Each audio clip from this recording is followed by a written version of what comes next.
basically pink. Looks like it's neon.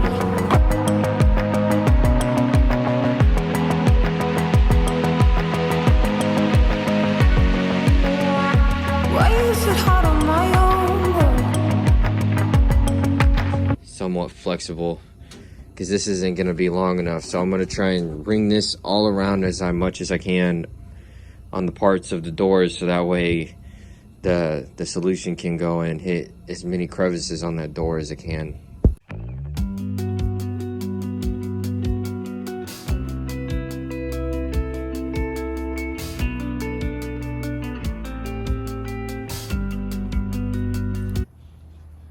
I've got my bucket here, and I got my plastic tarp. I got the bucket for maybe about $8. I have to build a structure to hold up the tarp and to make it where it's gonna hold up the door also, because the door is gonna have to be suspended. Here I've got the base built here. I have bracing right here. And then I've got some bracing up here, or trusses, so that way the door is able to hang on to something, and it's gonna hang off of right here in the middle, and then it's all gonna just get funneled back into that bucket. I have a little spot to go and wash rusty parts, and since there is a lot of rusty parts on this thing, well, not much left, but still, I always wanted something like this, so hopefully this solution that I've got, the Rust 911, is actually gonna work like it said. So I have the tarp on it now,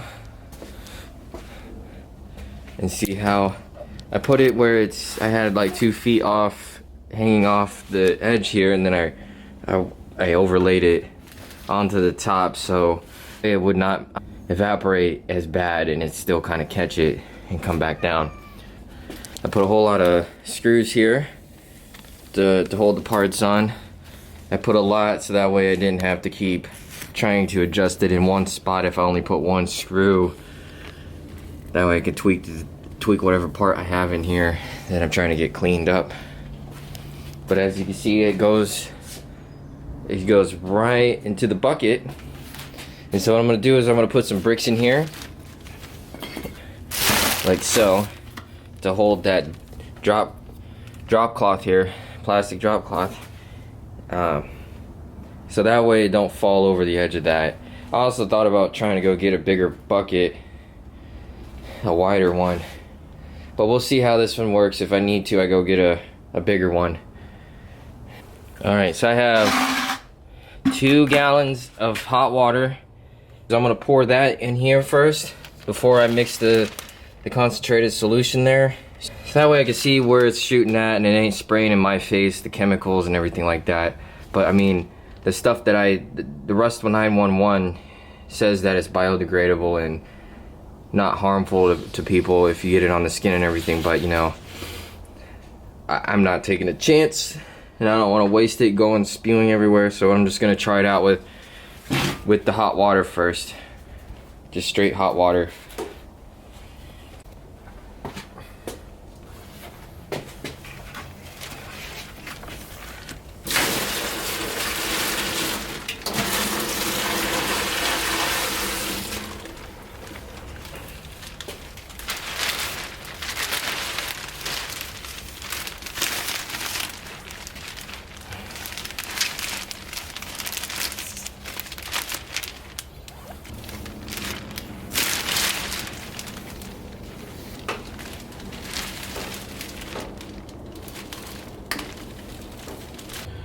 So I got a 2,000 gallon per hour submersible utility pump. That little one that I had in here, it's just too dang small, not enough pressure at all. It's just enough to flow it out, but it's not enough to start making it sprinkle up there. So I'd end up going and getting a bigger pump. I wish I would have gotten the 4,000 gallon per hour one, but that was twice the price. And then I got a little 5-foot hose and a sprinkler system here. And what I'm gonna do with this is I'm gonna attach it up here somewhere Here we have the rust washer, as I might call it. That's the old pump that would not want to work on it, and I had to get a 2,000 gallon per hour pump, utility pump. And now it's actually putting out. I got 2 little sprinklers that's shooting water at this door. It's not the best shooting at it, but it is creating a mist inside of there. It's going down inside there. I've been testing it to make sure it's not leaking or anything, so that way I'm not losing anything. And now I'm about to pour in the concentrated solution here.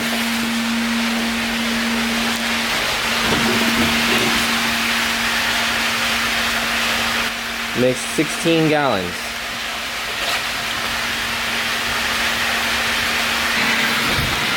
It's about 50 degrees out. That's why I have this heater with the fan behind it blowing on it to kind of help it get warm over here, because this stuff only works at 65 degrees and up.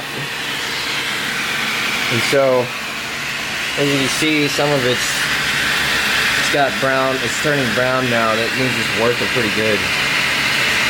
I had to put in another batch of, I had to switch out the solution to put in some new fresh stuff, because it turned black, and they say if it turns black, then it's not working anymore.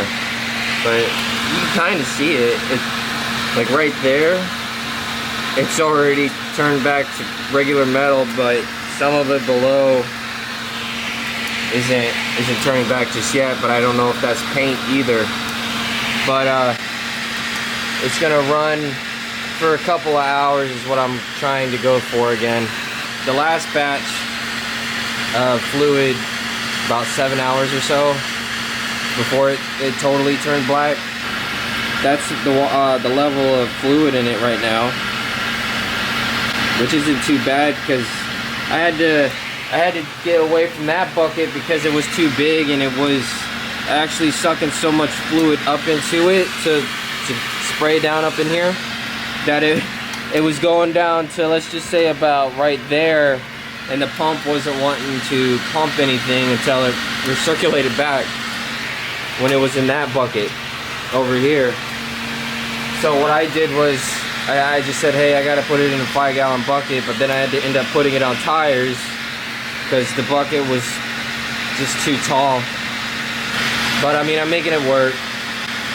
There is a lot of things on it that I would change about it. Like, I would put a double fanned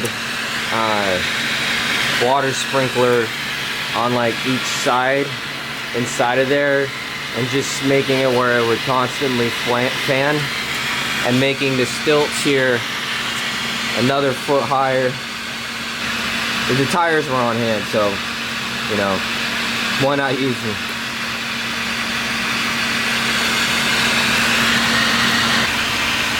So while I have this running over here, which is gonna take a few hours, I'm gonna end up trying to get some of this over here done while that's over there working. I'm gonna start on this section. But I got myself a new tool here. It's a band file belt sander, and it has variable speeds on it too.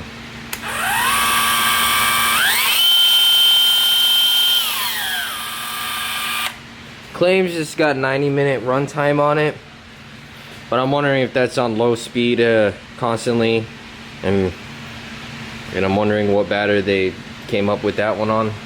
But this thing is to get into the nooks and crannies over here where I can't get into.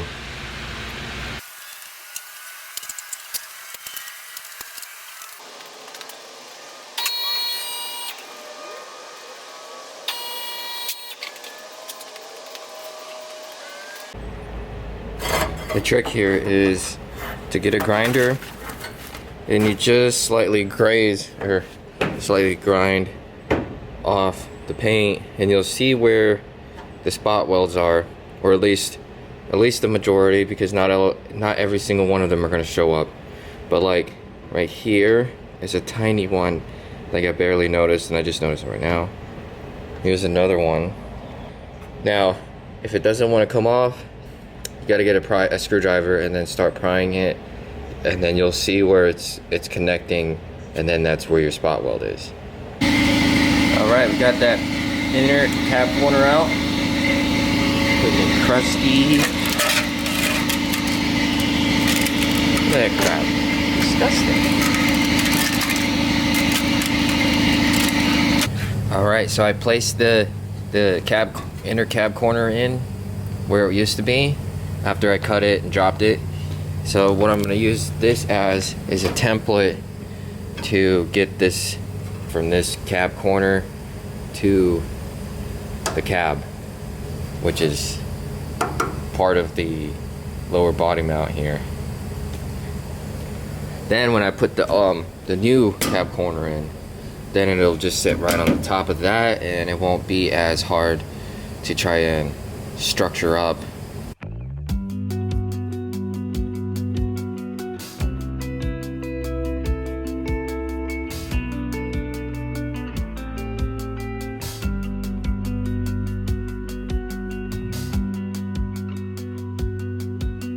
Man, I love these Clecos. These things are so great. They actually are holding the piece that I'm making here right directly hugging it. That's what I like about it, because this thing is working pretty dang good. But I got the two pieces of the outer here of the brace right here that I'm connecting the cab corner to the actual the Tahoe frame. It's going right up to the bottom of that piece, just using it as a template like I said. And now I even got it all welded up here, and now I'm gonna end up now I gotta make this section right here in the middle to tie it all up into it. Well, it's getting late, but I got this little section in here, and this put in.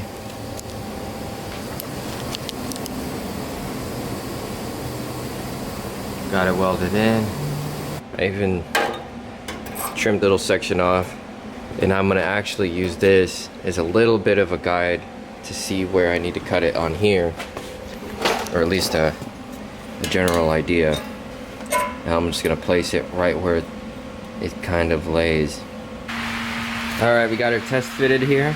Got all the Clecos, two clamps holding her down here. And I got it right pretty much where I want it.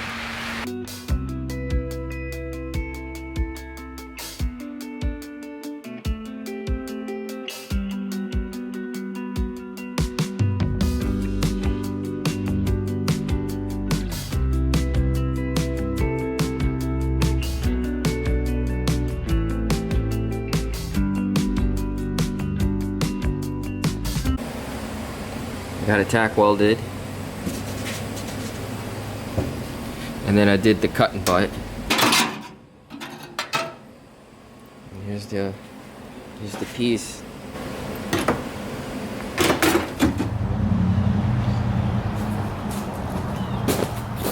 Oh yeah, here's the truck. Got it sitting out here today, 'cause I needed to get this thing going. I also have the truck right in front of here, but I got oil everywhere on the trailer.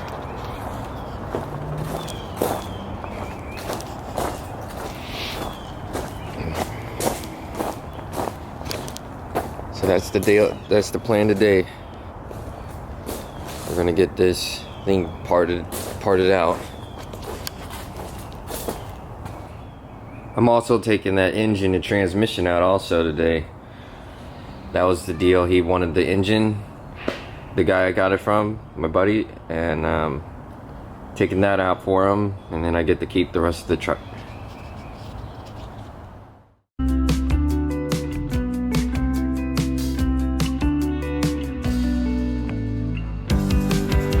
gonna take it back out and weld up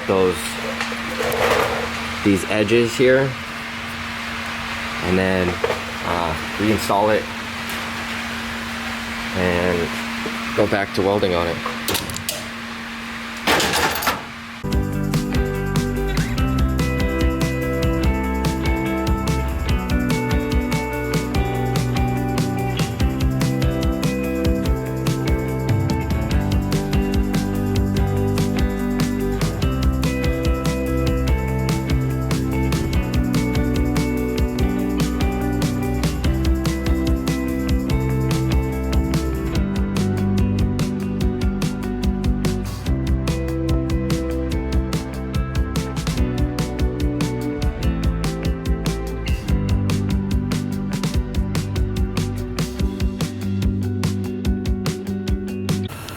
So here are the results.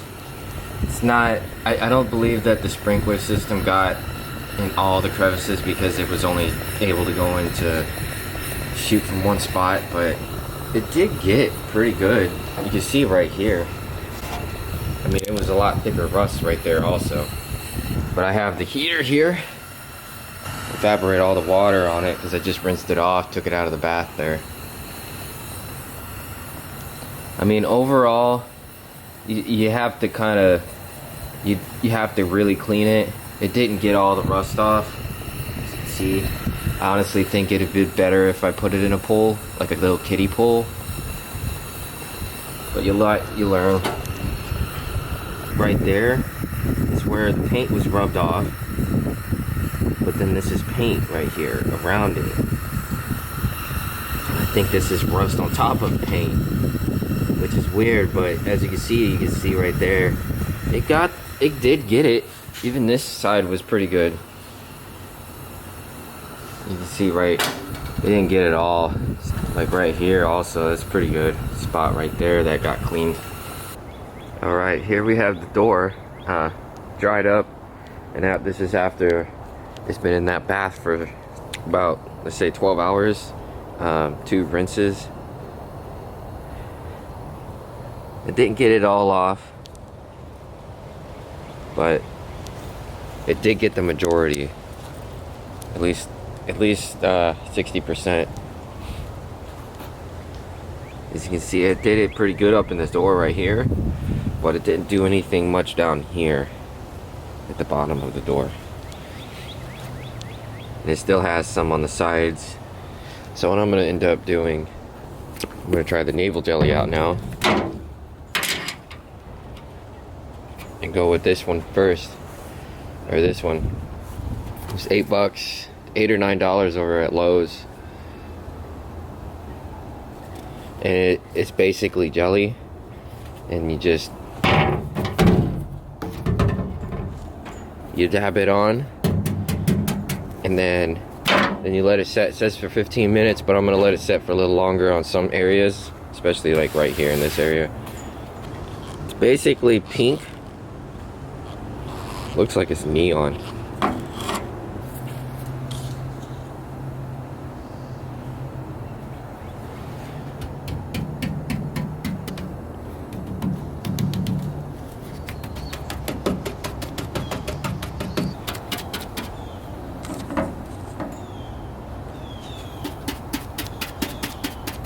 Ended up putting this plastic on it, so that way it would help retain it from drying out quicker than it needed to. Try to work a little bit better at getting that rust off. I have it up here. I have it on this side right there, and then I have it here. I try to get the air bubbles out so it doesn't start to turn white. That's when it's starting to dry.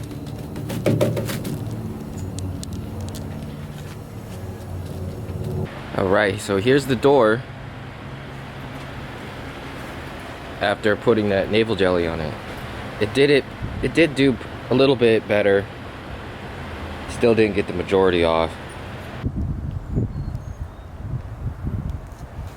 Alright, I got the door painted inside.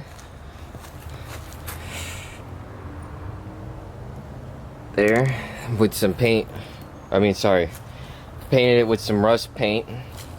So it wasn't much rust on there. Not all of it came off, but honestly, I think that the rust was probably most likely on the paint. Because if you can see, it's like it all came off right off the metal, but it didn't come off of the paint.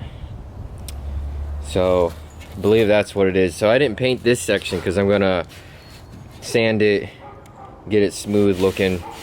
I'm gonna cut out this little section right here and put in a new section,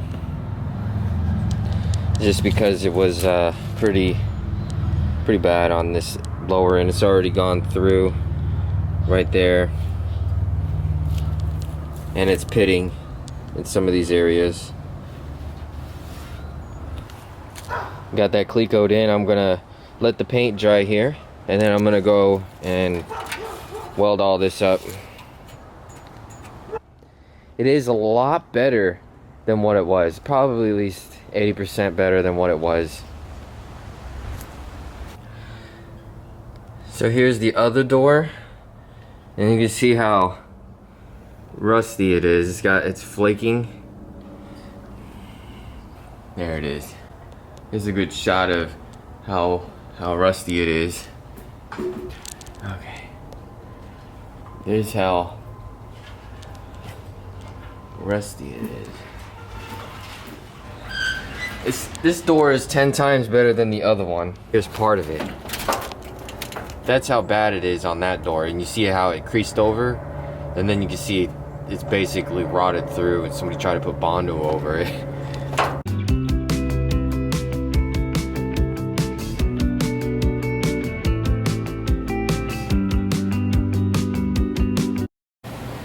I got it installed, welded up, cleaned up, and now I'm gonna start getting that this lower piece here. Started mocking that up right now.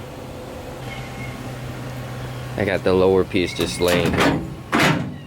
Got to make sure that this lower part right here is straight. I don't know if you can see it. All the way down it's got a bit of a crown. So now I gotta, okay, now I have 2 clamps on it here and here on this straight piece of bar right here. And you can see it, there's a light shining through.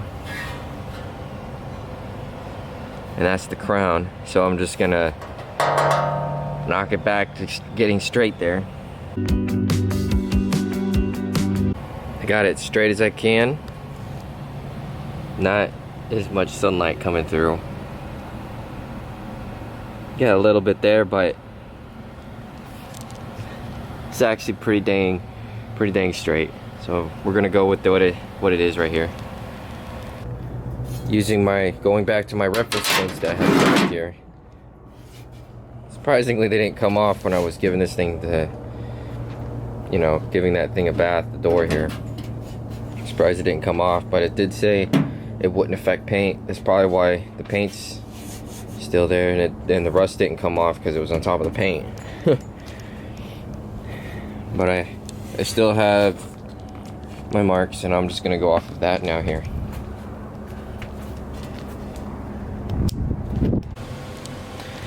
So my marks are right here. I have it scribed, and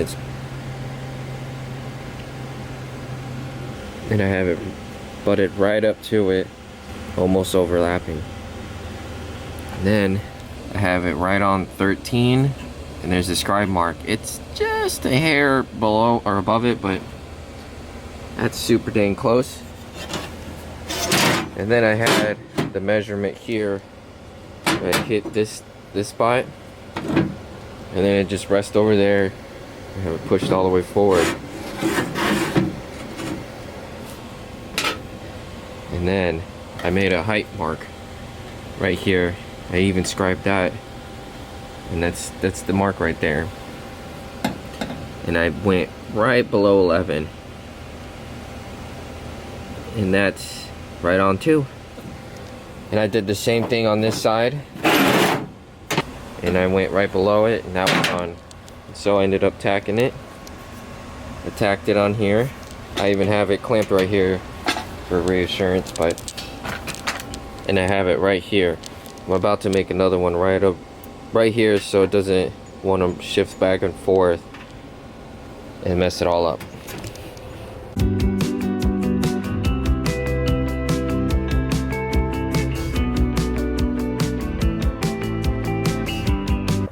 Alright, I got her all welded up here.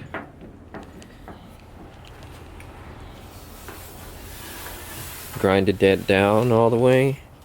Got the sides. Got the weld all the way to the seam there.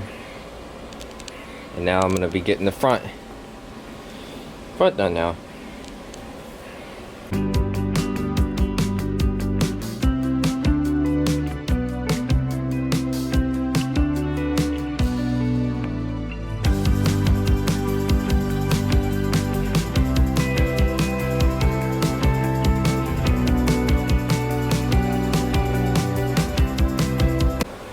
Alright, I cut the bottom here off. That went 2 inches on each side. And so now what I'm going to do is I'm going to put it right here. And then on top of the old one. And get it lined up right with the bottom edge. And then I'm going to scribe it. And then I'm going to cut on this side of the scribe. Because that's the thickness of how wide it was right here. Then I won't cut it all just yet. What I'm gonna do is I'll end up laying it on the top here, and then scribe out where I need to cut it right here, so I don't have to cut out this section and weld it and everything like that if I have a little section here to fold over for the lip right here on this side.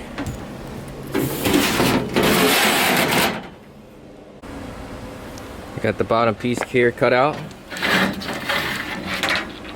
so I'm gonna butt it up here, make it an nice even gap. But I gotta go on the other side first to make sure all the measurements are lining up. Then I'll just cut it and fold it over. I don't even think I need to worry about cutting them right now, so.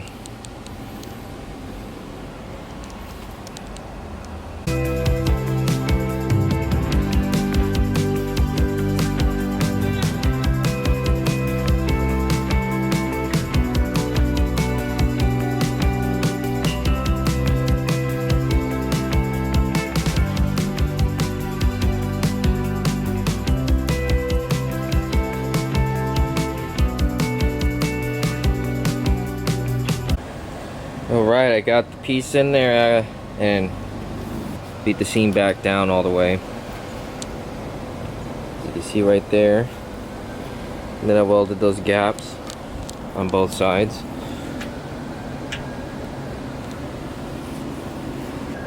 So I'm pretty much done with this.